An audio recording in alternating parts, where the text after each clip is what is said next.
Britain in declaring war against Germany and its allies in August 1914, Canadians were in good spirits and ready to fight. To be a man in 1914 was to serve the war effort. Canadian society left very little room for exception. Though the war was romanticized as a way to serve the Empire, for many who enlisted, joining the war effort was about doing what was expected of them as men. In order to serve as soldiers of Canada and of the British Empire, men on the front had to put their bodies at risk every single day. Conditions on the front lines had men constantly on edge. A din of shell fire and the release of gases assaulted men's senses. The stench from the gases was sickening. The eyes burned in water from tear shell fumes. The fearful explosions just a few feet away displaced the air with such force that each concussion seemed like a blow on the brain. We could do nothing, sitting there hunched up, our limbs cramped, our brains reeling with the never-ending shock upon shock, waiting for the expected one that would release us from this hell.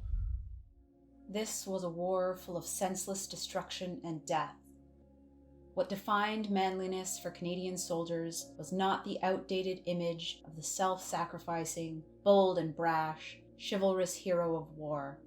The simple act of serving on the front meant a man had done his bit. It didn't matter if he was injured and no longer serving, he had been there to do his part.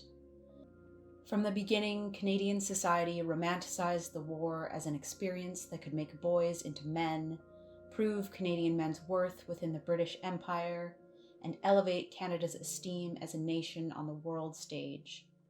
The price that the country would pay was nearly 66,000 dead and over 100,000 more injured or permanently disabled. The toll was a physical one.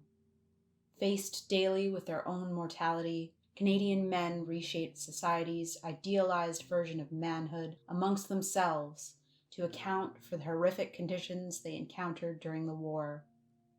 All on the front sacrificed their physical safety to serve. The signs of existential crisis that came with serving under extremely violent, unpredictable conditions, such as shell shock or the contemplation of injuries as a way to escape, were not vilified as unmanly.